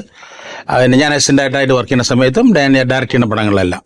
എന്തായാലും കൽപ്പന എനിക്ക് സ്വന്തം സിസ്റ്റർ പോലെയായിരുന്നു. അത്രയും ബന്ധമായിരുന്നു. ഞങ്ങൾ ഒരു പടം വർക്ക് ചെയ്തിട്ടുണ്ടെങ്കിലും അത്രയും അടുപ്പമായിരുന്നു. അപാരമായ ഒരു കലാകാരിയായിരുന്നു. ഇൻസ്പെക്ടർ ബൽറാം എന്നൊക്കെ പറയുന്ന സിനിമയിൽ ഒരു സിനിമ തന്നെ ചേട്ടാ, അതായത് പോലീസിലാ ജോലി. പോലീസിൽ റാങ്ക് കൂടിയ ഒരു ഉദ്യോഗസ്ഥയാണ് കൽപ്പന ചേച്ചി. ജഗദീഷ് ഏട്ടൻ റാങ്ക് കുറഞ്ഞ ഒരാളാണ്. അപ്പൊ ജോലി സ്ഥലത്ത് ജഗദീഷ് ഏട്ടനെ ഭയങ്കരമായിട്ട് ഹറാസ് ചെയ്യുകയും ഓർഡർ ചെയ്യുകയും ക്രിറ്റിസൈസ് ചെയ്യുകയൊക്കെ ചെയ്യുന്ന ആളാണ്. വീട്ടിൽ വന്ന ജഗദീഷ് ഏട്ടൻ്റെ ഭാര്യ, പുള്ളിയുടെ കോംപ്ലക്സാ. പുള്ളി വീട്ടിൽ ഭർത്താവ് എന്നുള്ള ഒരു സുപ്പീരിയോറിറ്റി അധികാരം ഉപയോഗിച്ച് ഭയങ്കരമായിട്ട് ചീത്ത വിളിയും. ആ പടത്തില് വീട്ടിലെ കൽപ്പന ചേച്ചിയും സ്റ്റേഷനിലെ കൽപ്പന ചേച്ചിയും ഭയങ്കര വ്യത്യാസമുള്ള, ഭയങ്കര ചേഞ്ചാണ്. കാരണം അവിടെ ഇൻസ്പെക്ടറാണ്, ഇയാൾക്ക് കോംപ്ലക്സ്. എനിക്ക് ശശിയേട്ടൻ എന്ന് പറഞ്ഞ ഡയറക്ടറോട് പറ്റിയ ഏറ്റവും വലിയ ബഹുമാനം അതാണ്. കാരണം ഈ കോമഡി ചെയ്യുന്ന എല്ലാ ആർട്ടിസ്റ്റിനെയും സീരിയസ് റോൾസ് കൊടുക്കാൻ ധൈര്യം കാണിച്ചൊരു ഡയറക്ടർ ശശിയേട്ടനാണ്. അതിപ്പം പിന്നെ കുതിരവട്ടം പപ്പു എന്ന് പറഞ്ഞ ഒരു മഹാനടനെ മറ്റു പടങ്ങളിലുള്ള പോലെയല്ല, ആൾക്കൂട്ടത്തിൽ തനിയിലൊക്കെ ഇനി ഇറക്കി താഴെ കടത്താം എന്നൊക്കെ പറയുന്ന കഥാപാത്രം. എല്ലാവരെയും, പിന്നെ കുഞ്ഞാണ്ടി മാഷ് മുതൽ ബഹദൂർ അങ്കിൾ മുതൽ, അതൊരു ധൈര്യമാണ്. കാസ്റ്റിംഗ് എന്ന് പറയുന്നത് അങ്ങനെ ചെയ്യണം എന്ന് പറയുന്നതിന് ഒരു ഡയറക്ടർ, അതിന് അദ്ദേഹത്തിന് ഭയങ്കര ധൈര്യമാണ്. കാരണം മറ്റൊരു ഡയറക്ടർക്കും അന്ന് ഉണ്ടായിട്ടില്ല. ഇന്നത്തെ തലമുറയിലെ ഡയറക്ടേഴ്സിനോട് എനിക്ക് അങ്ങേയറ്റം ബഹുമാനം അതാണ്. ഇന്ദ്രൻസ് എന്നൊരു നടൻ ഈ തലമുറയിലെ ഡയറക്ടേഴ്സ് ഇല്ലെങ്കിൽ ഇങ്ങനെ ആവത്തില്ല. ജഗദീഷ് എന്ന് പറഞ്ഞൊരു നടൻ ആ കോമഡി കറക്കത്തിൽ രക്ഷപ്പെടാൻ പറ്റിയെന്ന് വരത്തില്ല. ഇവർക്ക് അതിനുള്ള ധൈര്യം ഉണ്ടായി. അന്ന് ഡയറക്ടേഴ്സിന്റെ ധൈര്യക്കുറവ് കൊണ്ട് മാത്രമല്ല കേട്ടോ, ബിസിനസ് ഇല്ല. കോമഡി ചെയ്യുന്ന കൽപ്പനയെ കൊണ്ട് വളരെ സീരിയസ് റോൾ ചെയ്താൽ ബിസിനസ് ആകുമെന്നുള്ള വിശ്വാസം നമുക്കില്ല. വ്യവസായമാണല്ലോ, അതില് അവർക്ക് ഏറ്റവും മാത്രമല്ല ഏറ്റവും കൂടുതൽ ഹ്യൂമർ കൂടെ ചെയ്യുന്ന എല്ലാം മിക്സ് ചെയ്യുന്ന ഒരു ഓൾറൗണ്ടറാണ് വേണുചേട്ടൻ. പക്ഷെ വേണുചേട്ടൻ അധികം ചെയ്ത കോമഡി സിനിമകളാണ് കൽപ്പന ചേച്ചി അഭിനയിച്ചത്. സീരിയസിൽ ഞാൻ അഭിനയിച്ചിരിക്കുന്നത്. പിന്നെ നിസർക്കാണെങ്കിലും ഒരു അവരുടെ ആ ഒരു അവസ്ഥയാണ്. അതിലൊരു കാര്യം കൂടെ ഉണ്ട്, ആ ധൈര്യം ഏതെങ്കിലും ഒരു ഡയറക്ടർ കാണിക്കുന്ന ഒരു പോയിന്റിൽ പ്രൂവ് ചെയ്യേണ്ട ഉത്തരവാദിത്വം വലിയ തോതിൽ ഉത്തരവാദിത്വമാണ്. അത് IV ശശി ദാമോദരൻ മാഷ് അന്നത്തെ ഏറ്റവും വലിയ അഡ്രസ് ഉള്ള ഒരു ഫസ്റ്റ് റോയിൽ നിൽക്കുന്ന ഡയറക്ടർ ആയതുകൊണ്ടാണ്. ആരുണ്ടായാലും ഇല്ലെങ്കിൽ ഒരു പുതുമുഖത്തിനെ കാണിച്ചാലും റഹ്മാനെ 2 സീനിൽ കാണിക്കാൻ അന്ന് ധൈര്യം കാണിക്കുന്നത് IV ശശി മാത്രമേ ഉള്ളൂ. ഉണ്ട്. ഇപ്പോ ഈ കൽപ്പന ചേച്ചിയുടെ വീണ്ടും പറഞ്ഞ ഡോൾഫിൻ ബാർ എന്ന് പറയുന്ന പടത്തിൽ സുരേഷേട്ടന്റെ നായികയാണ്. നേരത്തെ പറഞ്ഞില്ലേ, ഏത് ഭാഷയും പിടിക്കാനായിട്ട് തിരുവനന്തപുരം ഭാഷ കാര്യമായിട്ട് പിടിച്ചിട്ടുള്ളതാണ്. ഇനി ഏറ്റവും ഒടുക്കം നമ്മൾ ആലോചിച്ചാലും ചാർലി എന്ന് പറയുന്ന സിനിമയിലെ ക്യൂൻ മേരി എന്ന് വിളിക്കുന്ന ഒരു ക്യാരക്ടറാണ് അങ്ങനെ ബാംഗ്ലൂർ ഡേയ്സിൽ എന്ന് പറയുന്ന ഒരു ക്യാരക്ടർ വരുമ്പോൾ നമ്മൾ കണ്ടോണ്ടിരുന്ന ഒരു കൽപ്പന ചേച്ചി ആയിരുന്നില്ല. അത് ഞാൻ നേരത്തെ പറഞ്ഞെടുത്ത് ഒരു വലിയ വെല്ലുവിളി എന്താ വെച്ചാൽ, ഞാനൊരു സ്ഥലത്ത് പറഞ്ഞിട്ടുണ്ട്, ഇപ്പം വളരെ പോപ്പുലർ ആയിട്ടുള്ള ഒരു ഡിറ്റർജന്റ് കമ്പനി, നമ്മളൊക്കെ വീട്ടിൽ ഉപയോഗിക്കുന്ന ഏതൊരു കമ്പനി ആലോചിച്ചോ, ഇവര് നാളെ ഒരു ചായപ്പൊടി ഇറക്കുകയാണ്. വളരെ നല്ല ഏറ്റവും ക്വാളിറ്റി ഉള്ള ചായപ്പൊടിയാണേലും ഈ ചായപ്പൊടി മേടിച്ച് കുടിക്കാൻ ആളുകൾ മടിക്കും. ഇതിനൊരു ചെറിയ പത കണ്ടാൽ പോലും മറ്റേതാണോ എന്ന് സംശയിക്കും. അപ്പൊ ചേച്ചി പറഞ്ഞ ബിസിനസ് ഇല്ല ഇങ്ങനെയുള്ള ആർട്ടിസ്റ്റ് അതാണ് എന്ന് പറഞ്ഞിട്ടാണ്. കാരണം ഈ ഡിസ്ട്രിബ്യൂട്ടറാണ് അന്ന് പടം വന്ന് ഏറ്റെടുക്കേണ്ടത്, ഇന്നത്തെ രീതിയിലല്ല. അന്ന് അവര് വന്ന് ഇത് ഏറ്റെടുത്ത് ഒരു ബഡ്ജറ്റ് ഇട്ട് അവർക്ക് നമ്മൾ പടം കൊടുത്ത് അവരും കൂടെ നമുക്ക് പൈസ തന്നിട്ടാണ് നമ്മൾ പടം പ്രൊഡ്യൂസ് ചെയ്തുകൊണ്ടിരിക്കുന്നത്. നിർബന്ധാവസ്ഥയിൽ എത്തുകയാണ്. പിന്നെ വേറൊന്ന്, നമ്മൾ ഗൗരവമുള്ള കഥാപാത്രം ചെയ്യുമ്പോഴും അല്ലാത്തൊക്കെ ആൾക്കാർ ഈ ചെയ്യുന്ന കഥാപാത്രങ്ങളുടെ സ്വഭാവത്തോട് വ്യക്തിയുടെ കഥാപാത്രം ഭയങ്കര ഇണങ്ങി നിൽക്കും ഒരുപാട് പേർക്ക്. എനിക്കങ്ങനെ പലരെ പറ്റിയൊക്കെ തോന്നിയിട്ടുണ്ട്. കഥാപാത്രങ്ങളുടെ സ്വഭാവമായിട്ട് വലിയ മാറ്റങ്ങള് പിന്നെ വേറൊന്നും ഉണ്ടാവില്ല. അതിനകത്ത് ഈ സീരിയസ് ക്യാരക്ടേഴ്സ് ചെയ്യാൻ ഒരുപാട് ആർട്ടിസ്റ്റുകളുണ്ട്. അതെ, അതൊരു വലിയ ഘടകമാണ്. ഹ്യൂമർ ചെയ്യാൻ പറ്റുന്ന ആള് വേണ്ടേ? തീർച്ചയായിട്ടും വേണം. അശോക് പറഞ്ഞ പോലെ കൽപ്പനയ്ക്ക് പകരം വയ്ക്കാൻ ആ സമയത്ത് ആരുണ്ട് ഹ്യൂമർ ചെയ്യുന്ന ആർട്ടിസ്റ്റ്? പക്ഷെ ആർട്ടിസ്റ്റിന്റെ ഭാഗത്തുനിന്ന് ചിന്തിക്കുമ്പോൾ കുറച്ച് കഴിയുമ്പം ഒരേ പ്ലേറ്റിൽ പോവാൻ. പക്ഷെ അങ്ങനെ പോയാലും സിനിമയ്ക്ക് അങ്ങനെ ക്യാരക്ടർ വരുമ്പോ അതേ ആലോചിക്കത്തുള്ളൂ. അത് അവരെ അങ്ങനെ സ്വാർത്ഥമായിട്ട് ചിന്തിക്കുക, അത് ആ റോള് പോലെ എന്നും കൂടെ പറയും. അതിനകത്ത് വന്ന് ആ റോള് പോലെ ഒരെണ്ണം വെക്കണം അതിൽ എന്നും കൂടെ പറയും. അതാണ് വേറൊരു കാര്യം കൂടിയുണ്ട്. ഏത് ആർട്ടിസ്റ്റ് ആണെങ്കിലും ഏത് കലാകാരനാണെങ്കിലും കലാകാരിയാണെങ്കിലും നമ്മൾ എന്ത് വേഷം ചെയ്താലും നമ്മളതായിട്ടുള്ള ഒരു സാധനം, ഒരു ചെറിയ സംഭവം ഉണ്ടാവും. ഏത് കാലത്തും ഇപ്പം അശോകനാണെങ്കിലും ഉർവശി ആണെങ്കിലും കൽപ്പനയാണെങ്കിലും ഏത് ആർട്ടിസ്റ്റ് ആണെങ്കിലും നമ്മൾ എന്ത് ക്യാരക്ടർ ചെയ്താലും നമ്മളുടെ എവിടെയെങ്കിലും ഒരു സാധനം കുറച്ചായിട്ട് കിടപ്പുണ്ടാവും. അത് സ്വാഭാവികമാണ്. ഇപ്പൊ ചേച്ചി പറഞ്ഞ കാര്യമുണ്ടല്ലോ, ഈ എഴുതുന്ന ആള് മനസ്സിൽ കണ്ട് എഴുതിയാൽ റിപ്പീറ്റേ വരുള്ളൂ. നമ്മൾ ആ സിനിമയില് ചെയ്ത നമ്മളെ വിളിച്ചൊരു പടത്തിൽ ചേട്ടനോട് പറഞ്ഞാൽ കേട്ടിട്ടുണ്ട്, ചേട്ടനെ കണ്ടെഴുതിയോണ്ട് ചേട്ടൻ ഒന്നുകൂടെ അതിൽ ചെയ്ത പോലെ ചെയ്യുവോ, ഇതിൽ ചെയ്ത പോലെ ചെയ്യുവോ, ഇത് തന്നെ ചെയ്യുവോ എന്ന് കൃത്യമായിട്ട് ചോദിക്കും. അങ്ങനെ പറയാൻ പറ്റില്ല. അങ്ങനെയാണെങ്കിൽ ഞാൻ ചോദിച്ചു, അമ്പിളിച്ചേട്ടനാണ് ഉള്ള സമയത്ത് സിനിമ ഇല്ലാത്ത സിനിമ ഏതാ ഉള്ളത്? പുള്ളിയുടെ ടിപ്പിക്കൽ ക്യാരക്ടേഴ്സ് തന്നെയല്ലേ എഴുതുന്നത്. പക്ഷെ അത് പെർഫോം ചെയ്ത് വരുമ്പോഴത്തേക്കും സ്വാതന്ത്ര്യമുള്ള നടന്മാർക്ക് അത് പറ്റും.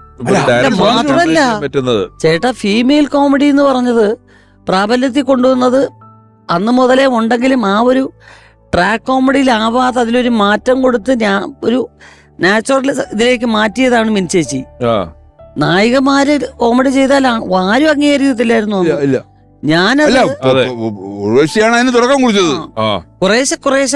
കുറേശ്ശെ ആയിട്ട് എന്നോടത് ആദ്യം എന്നെ അപ്രീഷിയേറ്റ് ചെയ്തത് ശ്രീദേവിയാണ്.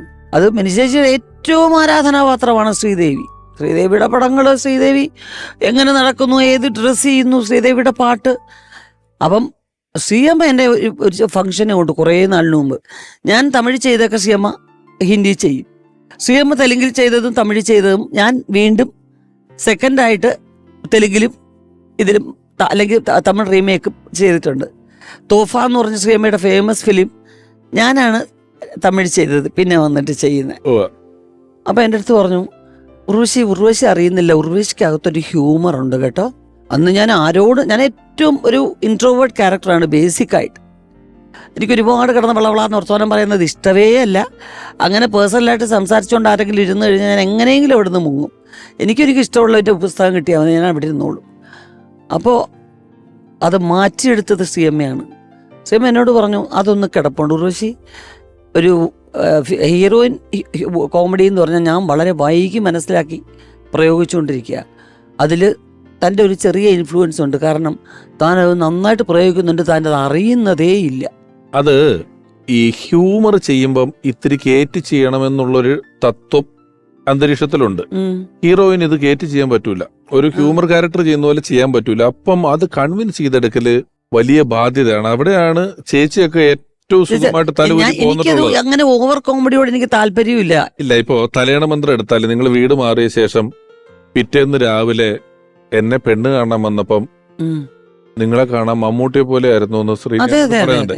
വലിയ ചിരി ഉണ്ടാക്കിയ സീന, വളരെ ജെനുവിനാണ്. നിങ്ങളുടെ കാറ് നിന്ന് പോയിട്ട് ഒന്ന് ഇറങ്ങി തള്ളുമെന്ന് വെച്ചപ്പോ ഞാൻ ഇറങ്ങുകയല്ല, കാറിൽ നിന്ന് ഞാൻ ഇറങ്ങില്ല, എനിക്കിത് തള്ളു, ഞാൻ ഈ നാണക്കേടിന് ഇല്ല എന്നല്ല. ഇത് സീൻ വളരെ ജെനുവിൻ ആയിരിക്കണം, ഹ്യൂമർ ആയിരിക്കണം എന്നുള്ള ഉത്തരവാദിത്വം നായിക ചെയ്യുമ്പോഴുണ്ട്. തീർച്ചയായിട്ടും നായികയ്ക്ക് ഈ ഉത്തരവാദിത്വം ഉണ്ട്. അത് നടപ്പിലാക്കി എടുത്തു. അത് സത്യേട്ടന് വലിയൊരു പങ്കുണ്ട് അതിൽ, ഇല്ലെന്ന് പറയുന്നില്ല. തീർച്ചയായിട്ടും അദ്ദേഹത്തിന്റെ സിനിമ വേണുചേട്ടന് വലിയ പങ്കുണ്ട്. നന്മ നിറഞ്ഞ ശ്രീനിവാസൻ അതിലൊക്കെ ഇൻഡയറക്റ്റ് ആയിട്ട് ജയറാമിനെ പേടിപ്പിക്കും. പോയിരുന്നു ഇവിടെ പ്രേതം ഉണ്ടെന്നൊക്കെ പറഞ്ഞ് പേടിപ്പിക്കുകയൊക്കെ ചെയ്യും. അങ്ങനെയുള്ള വേണുചേട്ടന്റെ പടങ്ങളിൽ അത് അപ്പം നടപ്പിലാക്കിയിട്ടുണ്ട്. പിന്നെ സുരേഷ് ഉണ്ണിത്താൻ ചേട്ടൻ, വേണുനാഗവള്ളിയുടെ ക്യാരക്ടേഴ്സിന് കളിപ്പാട്ടം എല്ലാ പടങ്ങൾക്കും ഉണ്ട്. പിന്നെ സ്വാഗതം, ഫിഫി എന്ന് പറഞ്ഞ ക്യാരക്ടർ, സുഗമോദേവിയില് അതിന് ചെറിയൊരു എലിമെന്റ് ഉണ്ട്. അപ്പൊ എല്ലാ സിനിമകളിലും ടച്ച് ചെയ്ത് അതിൽ കൂടെ തലയണമന്ത്രം തന്നെയല്ലേ പൈസ കൊടുത്ത് എനിക്കിത് മേടിക്കേണ്ട ആവശ്യം. അതെ അതെ. അപ്പൊ തലയണമന്ത്രത്തിൽ ഫസ്റ്റ് എടുത്ത ഷോട്ട് സിനിമയില്, അത് ഫസ്റ്റ് ഷോട്ട്, ഫസ്റ്റ് എടുത്ത ഷോട്ടാണത്. അതാണ് എന്റെ ഓർമ്മയിലുള്ളത്. കളിപ്പാട്ടത്തിൽ ലാലേട്ടൻ എങ്ങനെങ്കിലും ഒന്ന് ചൂടാകണമെന്ന് വെച്ച് വയലിന്റെ ഇതെല്ലാം പൊട്ടിച്ചിട്ട് കാണിക്കുന്ന എന്തൊക്കെയോ നമ്മൾ മിഥുനം എടുത്താൽ പോലും പഴയ കത്തുകൾ സൂക്ഷിച്ചു വെക്കുന്ന ആ ഭാര്യ, അതിനകത്ത് സങ്കടവും നമുക്ക് അവരുടെ അവസ്ഥ, അവരൊരു പൈങ്കിളിയാ. ഈ റിയാലിറ്റി പല ലേയേഴ്സ് ഉണ്ട്. അവരുടെ ഒരു സങ്കടവും വർക്ക് ചെയ്യണം, കുറെ ഉണ്ട്. അപ്പൊ അതിനൊക്കെ തുടക്കം വച്ചവല്ല. ഇപ്പം കൽപ്പന ചേച്ചി ഹ്യൂമറിന് ഇത്രയും ഒരു, ഞാനതാ ജഗതിച്ചേന്റെ ഒപ്പമൊക്കെ രണ്ടാണുങ്ങളെ കാസ്റ്റ് ചെയ്യാവുന്നിടത്ത് നമുക്ക് ഒരു പെണ്ണിനെ കാസ്റ്റ് ചെയ്യാന്ന് തോന്നിച്ചു തുടങ്ങിയതിനകത്ത് കാബുളിവാലയൊക്കെ എടുത്താല് ഉണ്ടല്ലോ, അതിന് വലിയൊരു പങ്ക് കൽപ്പന ചേച്ചിയും വഹിച്ചിട്ടുണ്ട്. ചേച്ചിയൊക്കെ ആണെങ്കിൽ അതിൽ ഒരുപാട് പങ്കുവച്ചിട്ടുണ്ട്. ഇപ്പോ വേദികളിലും സിനിമകളിലും നമുക്ക് ഒരുപോലെ പ്രിയപ്പെട്ട കോട്ടയം നസീർക്ക് കൽപ്പന ചേച്ചി ഓർക്കുന്നു. മിക്കപ്പോഴും സിനിമയിൽ അഭിനയിക്കുന്ന ആർട്ടിസ്റ്റുകളൊക്കെ തന്നെ അവര് സ്റ്റേജ് പെർഫോമൻസിലേക്ക് വരുമ്പോൾ പലരും നമ്മൾ എന്താ പറയുക, സ്റ്റേജിലേക്ക് പറ്റിയവരാണെന്ന് നമുക്ക് തോന്നാറില്ല. പക്ഷെ കൽപ്പന ചേച്ചിയുടെ ഏറ്റവും വലിയൊരു പ്രത്യേകതയായിട്ട് തോന്നിയിട്ടുള്ളത്, സ്റ്റേജിൽ കൊണ്ടിട്ടാലും എന്താ പറയാ, അതുപോലെ തന്നെ നമ്മുടെ സിനിമയിലാണെങ്കിലും എങ്ങനെയാണെങ്കിലും ഒക്കെ ചേച്ചി ഭയങ്കര ഗംഭീരമായിട്ട് പെർഫോം ചെയ്ത് നമ്മളെ അത്ഭുതപ്പെടുത്തി കളയും. ചേച്ചി ഉണ്ടെങ്കിൽ നമുക്കൊരു ധൈര്യം തന്നെയായിരുന്നു. അങ്ങനെ ഞങ്ങൾ കുറേ ഷോസ്, എൻ്റെ മനസ്സിൽ ഓർമ്മ വരുന്നത്, ഞങ്ങളൊരു UK ഷോയ്ക്ക് പോയത് 10 ദിവസം ഷോ ആയിരുന്നു. ചെന്നിറങ്ങി അന്ന് തൊട്ട് ഷോ തുടങ്ങി 10 ഷോ കഴിഞ്ഞ് ഞങ്ങൾ തിരിച്ച് റിട്ടേൺ ആയിരുന്നു. ഒരു വണ്ടിയിലായിരുന്നു ഞങ്ങൾ എല്ലാവരുടെയും കൂടെ ഒരു യാത്ര. അപ്പോഴൊക്കെ ഒരു സ്റ്റേജ് ബാലൻസ് ചെയ്യുന്നത്, അല്ലെങ്കിൽ നമ്മളോടൊപ്പം ഒരു സ്കിറ്റ് കളിക്കാൻ വേണ്ടിയിട്ടുള്ള ഒരു ഇഷ്ടം കാണിക്കുന്നത്, അത് ചെയ്യാനൊരു മടിയില്ലാതെ നമ്മളോടൊപ്പം നിന്ന്, ഇനിയിപ്പോൾ അതിനകത്ത് എന്തെങ്കിലും കുഴപ്പമുണ്ടെങ്കിൽ ചേച്ചിയുടേതായിട്ടുള്ള കോൺട്രിബ്യൂഷൻസ് ഒക്കെ ഇട്ട് ഏറ്റവും മനോഹരമായിട്ടാണ് നമ്മളോടൊക്കെ സപ്പോർട്ട് ചെയ്യുന്നത്. ഇനിയും ഒരുപാട് ഓർമ്മകളുണ്ട്, എല്ലാം കൂടി ഇവിടെ പങ്കുവെക്കാൻ സാധിക്കുന്നില്ല. എന്തായാലും ചേച്ചിയുടെ ഓർമ്മകൾ പങ്കുവെക്കുന്ന ഈ എപ്പിസോഡിൽ എന്നെയും കൂടി ഉൾപ്പെടുത്തിയതിന് ഒരുപാട് സന്തോഷം. അതുപോലെ തന്നെ കൽപ്പന ആരോടും ചൂടായി കണ്ടിട്ടില്ല. മക്കളെ എന്ന് വിളിച്ച് സംസാരിക്കുന്നത് നേരെ കോൺട്രാസ്റ്റ് സ്വഭാവമാണ് വീട്ടില്. എല്ലാവരെയും ശാസിക്കുകയും വഴക്കുണ്ടാക്കുകയും ചെയ്യുന്ന അവളാണ്. അതുകൊണ്ടാണ് കൊച്ചിലെ അടി വാങ്ങിക്കുന്നത്. എന്നോട് വഴക്കുണ്ടാക്കി എന്നെ നുള്ളും. അതിൽ ഉറക്കത്തിൽ എന്റെ പ്രശ്നം, ഇനി സ്വപ്നത്തിൽ കണ്ടതാന്ന് ഞാൻ വിശ്വസിക്കാൻ കുറേ വർഷം എടുത്തു. സ്വപ്നത്തിൽ ഇവളെന്നെ അടിച്ചിട്ട് ഓടുന്നതായിട്ട് ഞാൻ സ്വപ്നം കാണും രാത്രി. കാരണം അമ്മയുടെ അടുത്ത് ഞാൻ തന്നെ കിടക്കും, കാല് വെച്ച് ലോക്ക് ചെയ്ത്. അപ്പം ഇവളടുത്ത് കിടക്കും. എന്ന് നിനക്ക് അമ്മയുടെ അടുത്ത് കിടക്കണമെന്ന് പറഞ്ഞാൽ ഒരടി എഴുതുമ്പോൾ ഞാൻ ഒറ്റ കരച്ചിട്ട് അച്ഛൻ ഇങ്ങോട്ട് വന്ന് ചെവിക്ക് വിളിച്ച് ഉള്ളും 2 അടിയും കൊടുക്കുക. ഇവള് കരഞ്ഞുകൊണ്ട് കിടക്കും. സ്വപ്നത്തിൽ ഞാനിത് കണ്ടിട്ട്, എന്നെ അടിച്ചമ്മ, മിനി എന്നെ അടിച്ചു. അവൾ നല്ല ഉറക്കവാ. ഇത് സ്വപ്നമാണെന്നറിയത്തില്ല. അച്ഛനപ്പം എന്തിയേ, ചൂരരെന്തിയേ നോക്കൂ. അയ്യോ അത് സ്വപ്നം കണ്ടേച്ച് വിളിക്കുക, എണീച്ചിരിക്കും. മക്കളെ അത് സ്വപ്നമാണ് മക്കളെ. പിറ്റേന്ന് രാവിലെയും പറയും. അച്ഛൻ കൊണ്ടുവന്ന് തരുന്ന ഈ അന്ന് കേക്കൊക്കെ വലിയ സംഭവമല്ലേ വെളിയിൽ നിന്ന് കൊണ്ടുവരുന്നത്. അടുക്കിനടുക്കിനൊരു ഒരു കേക്കും അതിനിടയ്ക്ക് വെണ്ണയും ഉണ്ട്. ഈ സാധനം സ്ഥിരം കൊണ്ടുവരും. ശാന്ത ബേക്കറിയിൽ നിന്ന് വാങ്ങിച്ചു കൊണ്ടുവരും അച്ഛൻ. ഇത് എല്ലാവർക്കും ഓരോന്നും തരുമ്പോൾ ഞാനിത് കുറേ നേരം വെച്ചേക്കും. വലതേ വെച്ച് ഇടത് കൊണ്ട് തിന്നു. ഇങ്ങനെ ഇത് നമുക്ക് കണ്ടോണ്ടിരിക്കാൻ പറ്റുമോ? ഒറ്റ അതിലിങ്ങനെ തിന്നിട്ട് ഇങ്ങനെ വെയിറ്റ് ചെയ്യും. ആരെങ്കിലും ഉണ്ടെന്ന് കലച്ചേച്ച് പിന്നെ പാതി കൊടുക്കും അവള്. എൻ്റെ തരുമ്പോൾ ഞാൻ തരത്തില്ല എന്ന് പറഞ്ഞ് ഇങ്ങനെ ആക്കും. പിന്നെ പരുതുംകാലിൽ പോയി എന്ന് വിചാരിച്ചാൽ മതി. എണീറ്റ് അങ്ങോട്ട് പോകുന്ന കാണാം. നേരെ അവിടെ നിന്ന് കറങ്ങിയടിച്ച് ഇതുവഴി വന്ന് എടുത്തോണ്ട് ഒരൊറ്റ പോക്കാണ്. ആ പ്രദേശത്ത് പിന്നെ കാണത്തേ ഇല്ല, അവളെ കാണത്തില്ല. കരഞ്ഞ് വിളിച്ച് കരഞ്ഞാൽ എനിക്ക് ശ്വാസം നെറുകെ കയറിങ്ങനെ ഇങ്ങനെ ആവും. പിന്നെ എടുത്തോണ്ട് ഓടി പൈപ്പിന്റെ ചോട്ടി കൊണ്ടുവന്ന് വെള്ളം തലയിൽ ഒഴിക്കണം. അപ്പം ഇങ്ങനെ ആവും. ഈ കുഴപ്പമുള്ളതുകൊണ്ട് ആരെങ്കിലും എന്നെ നോക്കാൻ എപ്പോഴും വീട്ടിലുണ്ടായിരുന്നു. അപ്പൊ എവളാ കരയിക്കുന്നത്. ഇപ്പൊ എവിടെ വേറെ ഒന്നി ക്യാമ്പിൽ നിർത്തിയിട്ട് എന്നെ വീട്ടിലോട്ട് കൊണ്ടുപോകും. അല്ലെ അവളെ അവിടെ നിർത്തിയേച്ചില്ല. കോഴിയും കുറുക്കനെയും പുല്ലും കൂടെ ഒരുമിച്ച് കൊണ്ടുപോകാനൊക്കത്തില്ലെന്ന് പറഞ്ഞാൽ കടങ്ങാതെ മിക്കവാറും ഈ ഒരുമിച്ച് സ്കൂളിൽ മാത്രമേ ഉള്ളൂ. അവളെങ്ങാനും അച്ഛൻ പറഞ്ഞാൽ നിന്നെ ഈ വീട്ടിൽ നീ കയറരുത്, നിന്നെ കൊന്നുകളയുമെന്ന് ഭീഷണിപ്പെടുത്തിയ അമ്മ എന്നും അയക്കുന്നത്. ഈ ശ്രീമയിക്ക് ഇപ്പം ഉണ്ട് ഈ സാർ പറഞ്ഞ പോലെ ദേഷ്യം വന്നു കഴിഞ്ഞാൽ വലിയ പ്രശ്നമായിട്ടോ. വലിയ പ്രശ്നം. അയ്യോ ഞാൻ കണ്ടിട്ടുള്ള ഒരിക്കൽ ഒരു അമേരിക്കയിൽ ഒരു ഈ നോൺ വെജ് കഴിക്കത്തില്ലല്ലോ, ഒരു വീട്ടിൽ ചെന്നപ്പോൾ നോൺ വെജ് മാത്രമേ ഉള്ളൂ. നേരത്തെ പറഞ്ഞു വിട്ടതായിരുന്നു ഞാൻ നോൺ വെജ്. ഈ ദേഷ്യം എനിക്ക് വിശന്നിട്ടാണ്. ഈ ഷോയും കഴിഞ്ഞ് വരുന്നതാണ്. ഷോയും കഴിഞ്ഞ് നമുക്കറിയാലോ അമേരിക്കയിൽ പോകുമ്പോൾ വീടുകളിലാണല്ലോ ഭക്ഷണം. അവിടെ വെച്ചേ പറഞ്ഞു എനിക്ക് വെജിറ്റേറിയൻ കഴിക്കുള്ളൂ. അവിടെ ചെന്നാൽ വെജിറ്റേറിയൻ സാധനമേ ഇല്ല. അങ്ങോട്ട് ഫയർ ചെയ്ത് ഇറങ്ങി പൊക്കളഞ്ഞ് എനിക്കിപ്പോ വണ്ടി വേണം, എനിക്കിപ്പോ ഹോട്ടലിൽ പോകണം, എനിക്കിപ്പോ റൂമിൽ പോകണം എന്നിട്ട് ബഹളമായി. ചേച്ചി, ഈ കൽപ്പന ചേച്ചിയുടെ മകള് ശ്രീമയിക്ക് ഇങ്ങനത്തുള്ള ഈ കലയും പരിപാടികളൊക്കെ ഉണ്ടോ? തീർച്ചയായിട്ടും. പക്ഷെ അവളുടെ മിനി ചേച്ചിയുടെ പേഴ്സണലായിട്ടുള്ള വ്യക്തി ജീവിതത്തിൽ അവൾ കാണിക്കുന്ന തമാശകളെല്ലാം അങ്ങനെ തന്നെ പകർത്തിയിരിക്കുന്നത് എൻ്റെ മുകളിലാണ്. കുഞ്ഞാറ്റ അവൾ അതെല്ലാം കാണിക്കുന്നത്. അവളുടെ മരിച്ചതിന് ശേഷം അവളെപ്പോലെ എൻ്റെ മോള് പെരുമാറുന്ന കണ്ടാണ് അമ്മ ആശ്വസിച്ചുകൊണ്ടിരുന്നത്. അങ്ങനെ അവളുടെ മകള് എന്നെ പോലെയാണ്. കൊച്ചിലെ ഞാൻ പെരുമാറുന്ന പോലെ കാര്യമായിട്ട് പെരുമാറാനും പക്വതയോടെ കൈകാര്യം ചെയ്യാൻ അറിയാം. ഹ്യൂമർ പെർഫോം ചെയ്യാൻ ഇഷ്ടമാണ് അവൾക്ക്, പെർഫോം ചെയ്യും. പക്ഷെ അത് അധികം വീട്ടില് അധികം പ്രയോഗം ഇല്ല. അങ്ങനെ കൽപ്പന ചേച്ചി, ഞാൻ കൽപ്പന എന്ന് പറഞ്ഞൊരു പുസ്തകവും എഴുതിയിട്ടുണ്ട്. അതിലും വായിക്കുന്ന അനുഭവങ്ങളൊക്കെ വളരെ വലുതാണ്. ഒരുപക്ഷെ നമ്മൾ ഇന്നോളം മറ്റൊരു ചാനലിലോ പരിപാടികളിലോ നമുക്കറിയാവുന്നതിനോ കേട്ടിട്ടുള്ളതിനോ ഒക്കെ അപ്പുറമുള്ള ഒരു ബാല്യകാലത്തെ ഒരുപാട് അനുഭവങ്ങളാണ് ഉർവശി ചേച്ചി ഇന്ന് നമ്മളോട് പങ്കുവെച്ചത്. അതില് കേക്ക് എടുത്തുകൊണ്ട് പോകുന്നത് മുതൽ ഒന്നിച്ച് സ്കൂളിൽ പോകുന്നതും വടിയേരിയിൽ നിന്ന് സമയം ചോദിക്കുന്നതും മുതൽ ആ കുട്ടിക്കാലം തൊട്ട് കൽപ്പന ചേച്ചി നമ്മളെ വിട്ടുപിരിഞ്ഞു പോയ ക്യൂൻ മേരി എന്ന ചാർലിയിലെ കഥാപാത്രം വരെയുള്ള ഒരു ജീവിതം. ആ ജീവിതത്തിന്റെ ഒരുപാട് ഏടുകളിലൂടെയാണ് നമ്മൾ പോയത്.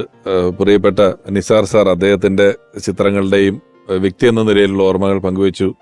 വിജി തമ്പി സാറും അതുപോലെ തന്നെ ഒരുപാട് ഓർമ്മകൾ നമ്മളുമായിട്ട് പങ്കുവച്ചു. വേദികളിലും സിനിമകളിലും ഒരുപാട് തവണ കൽപ്പന ചേച്ചിയോടൊപ്പം നമ്മളെ പൊട്ടിച്ചിരിപ്പിച്ചിട്ടുള്ള അശോകൻ ചേട്ടൻ കൽപ്പന ചേച്ചിയുടെ നല്ല ഓർമ്മകൾ നമ്മളോട് പങ്കുവച്ചു.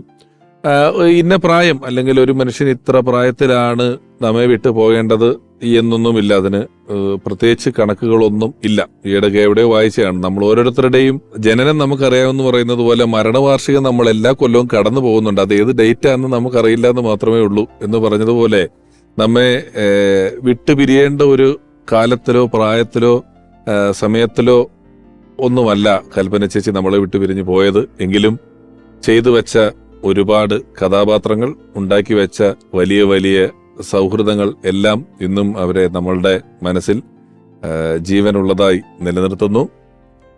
ഓർമ്മയിൽ നിന്നും കൽപ്പന എന്ന ഈ ലക്കം ഇവിടെ അവസാനിക്കുകയാണ്. ഇനി നമുക്ക് ആൽബം സൈൻ ചെയ്യാം.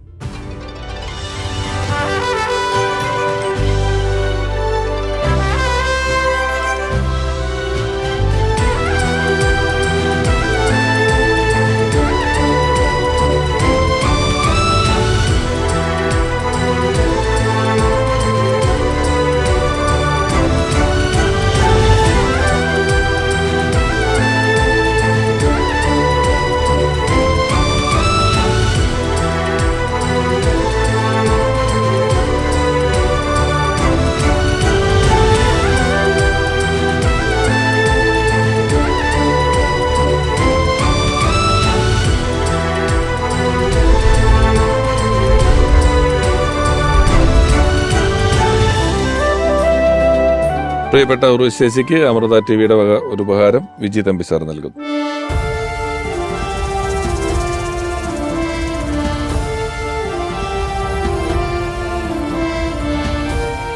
കൽപ്പന നാനാർത്ഥമുള്ള ഒരു പദമാണ്. കൽപ്പന എന്ന വാക്കിന് മലയാളത്തിൽ രണ്ടർത്ഥങ്ങളുണ്ട്. ഒന്ന് ആജ്ഞ എന്നാണ് അർത്ഥം, രാജകൽപ്പന എന്നൊക്കെ നമ്മൾ ഉപയോഗിക്കുന്നത് അവിടെയാണ്. മറ്റൊന്ന് ഭാവനാത്മകമായി വർണ്ണിക്കുക, കാൽപ്പനികതയുള്ള കാര്യങ്ങൾ എന്നൊക്കെ പറയുന്ന രീതിയിലാണ്. ഈ പേരുമായി മലയാള സിനിമയിലേക്ക് എത്തി വളരെ ശക്തിയുള്ളതും പ്രാധാന്യമുള്ളതുമായ കഥാപാത്രങ്ങളും ഭാവനാസമ്പുഷ്ടമായ നർമ്മരസപ്രധാനമായ കഥാപാത്രങ്ങളുമെല്ലാം മലയാളിക്ക് സമ്മാനിച്ച് വെള്ളിത്തിരയിൽ നിന്നും നാം അറിയാത്ത മറ്റൊരു ലോകത്തേക്ക് പോയ കൽപ്പന ചേച്ചിയുടെ ഓർമ്മകളുമായുള്ള ഓർമ്മയിൽ നിന്നും കൽപ്പന എന്ന ഈ ലക്കം ഇവിടെ പരിപൂർണമാവുകയാണ്. അടുത്ത ലക്കത്തിൽ നമുക്ക് വളരെ പ്രിയപ്പെട്ട മറ്റൊരാൾ.